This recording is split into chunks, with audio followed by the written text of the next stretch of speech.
कितनी बार मैंने तुमसे कहा, उस मनहूस के लिए मेरे पास कोई वक्त नहीं है। अच्छा है मर जाए, कम से कम इस घर से एक अजाब तो कम होगा।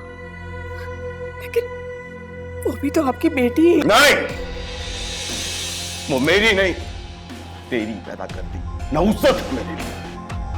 जिस दिन से मेरे घर में पैदा हुई, मेरा सब कुछ खा गई। मेरे माँ बाप, मेरा कारोबार, मेरी खुशियां, सब। एक लफ्ज भी अगर उसकी सफाई में तुमने बोला तो खड़े खड़े फारिग कर दूंगा तुम्हें। अब्बू, बुखार की दवाई चाहिए। सबा, अब्बू प्लीज, अब्बू मेरे खातिर। कई बार मैंने तुझे कहा, इस मां बेटी की सफाई मत पेश किया कर। प्लीज अब्बू। भेजता हूं, सिर्फ तुम्हारी खातिर। बदजायका चाय।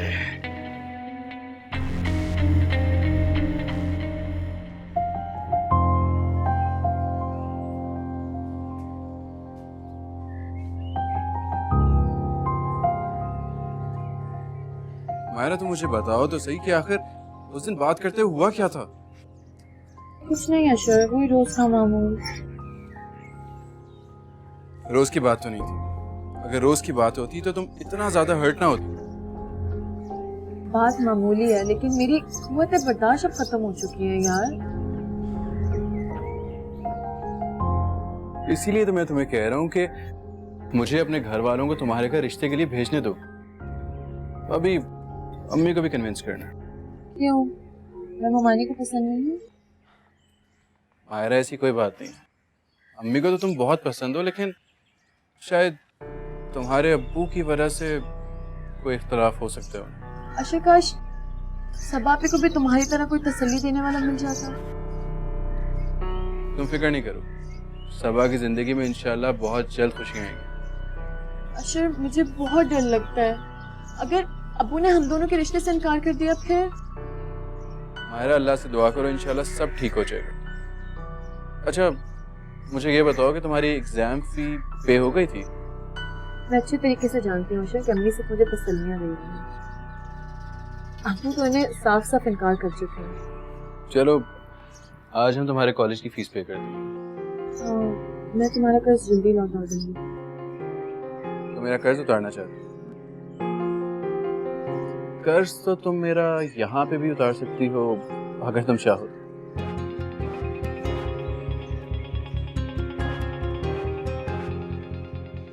बस एक बार मुस्कुरा दो, फिर देखना सारी जिंदगी के लिए तुम्हारा मखरूस हो जाऊंगा।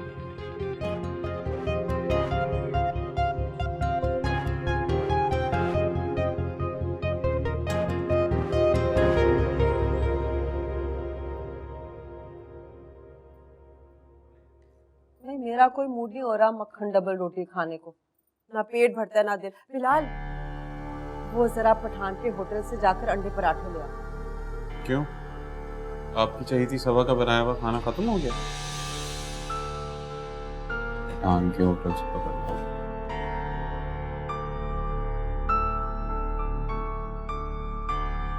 अम्मी, इसे क्या हुआ है? मेरे भाई की बेटियां हैं, उनकी जुर्रत नहीं होती कि मेरे होते हुए आंख उठाकर देख लें। और एक मेरी औलाद है, हर बहाने हर वक्त मुंह को आती। अम्मी, इसमें गलती आपकी ही है। वो मामी की बेचारी मजलूम मासूम बेटियां हैं, मामी पे गई हैं। और हम तो आपके बच्चे हैं, आप पर ही जाएंगे ना। वैसे तो तू कम अकल है, लेकिन कभी कभार तो बात ढंग की कर देती है। इसका मतलब है कि मुझे बिलाल को पाकीज़ा की औलाद समझकर समझाना पड़ेगा। अम्मी, लेकिन मुझे ये तो बताएं कि हुआ क्या है? होना क्या है? अड़ियल घोड़े की तरह जिद पकड़ी हुई है कि बस मैंने मायरा से शादी करनी है, और उस खरान से तो मैं कभी नहीं शादी करूंगी इसकी। लेकिन अम्मी, आप भी सोच लें, बेटा तो वो आपका ही है। और एक बात मुझे समझ में नहीं आती, ये आप मायरा से इतना डरती क्यों हैं? चुप कर, उससे डरती है मेरी जूती। मेरा मसला कुछ और है। मेरा निखट्टू हड हराम बेटा मेरे काबू में नहीं है। ऊपर से अगर ये लड़की आ गई तो हमें नाखुद चने चबवाएगी। तैयार है तू? फिर तो अम्मी आप एक काम करें, आप जल्द से जल्द मामू से ना सबा का रिश्ता मांग लें। आ गई वापस अपनी अक्ल की औकात में है। मैं इसकी मर्जी के बगैर शम से रिश्ता मांग लूं सबा का, ताकि ये उसके घर जाकर तमाशा करे। और फिर क्या होगा? सालों से जो तुम लोगों के ऐब छुपाए वो सब फाश हो जाएंगे।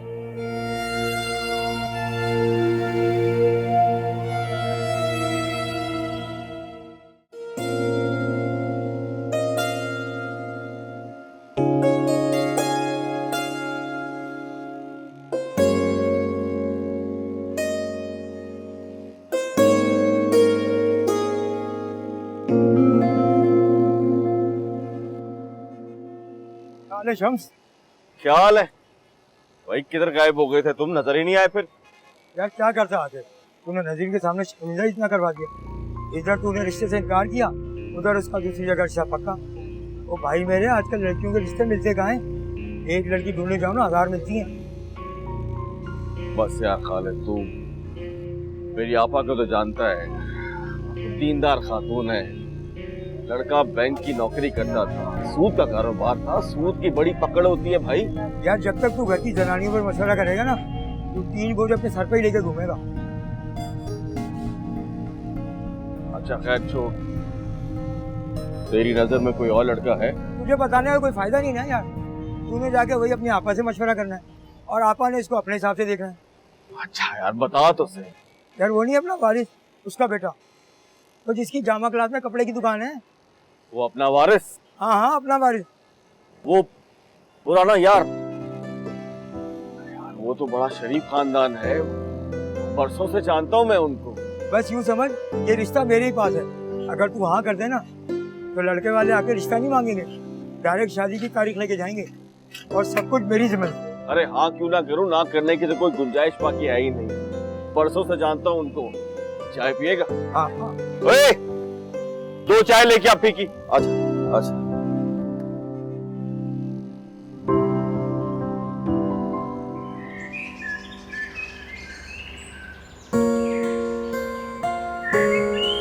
हाय मेरा भाई आया, मैं सदके जाऊं। अस्सलाम वालेकुम। वालेकुम सलाम, जीते रहो। वैसे कैसे आना हुआ? बस आपा, खबर ही कुछ ऐसी थी, मुझसे तो रहा ही ना गया। सबसे पहले अपनी आपा का मुंह मीठा कराने आया। हाय शम्सू, तेरा बॉन्ड निकला है ना? अरे नहीं आपा, जब से वो मनोज लड़की पैदा हुई है, तेरे भाई के बॉन्ड नहीं निकलते। तू क्यों फिक्र करता है? तेरी आपा दुआ कर रही है, तू देख बहुत जल्द बहुत बड़ा बॉन्ड निकलेगा तेरा। जल्दी बता, मिठाई किस लिए?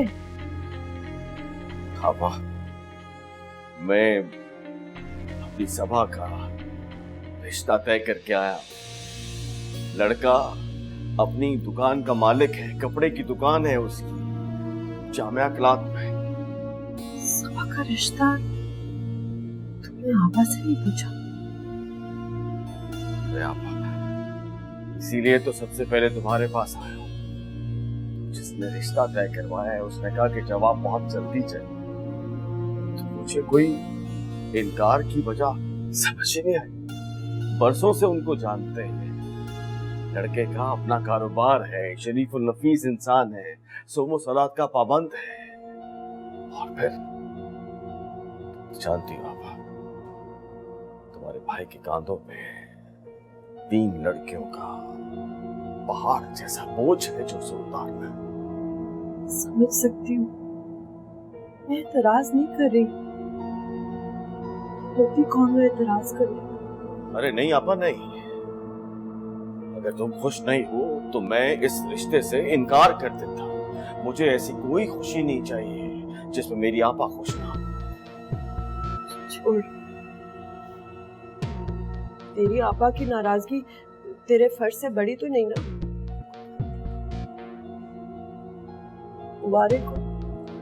मैं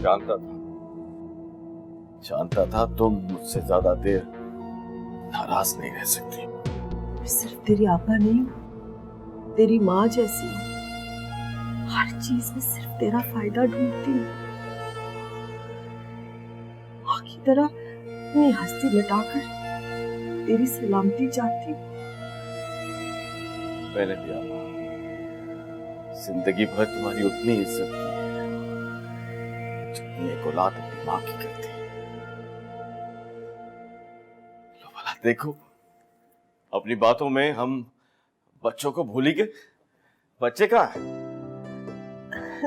तेरी भांजी इस वक्त नमाज पढ़ रही होगी। माशाअल्लाह। मेरा गैरतमंद बेटा अपने मामू का बोझ कम करने के लिए ट्यूशन के बच्चे ढूंढने गया है।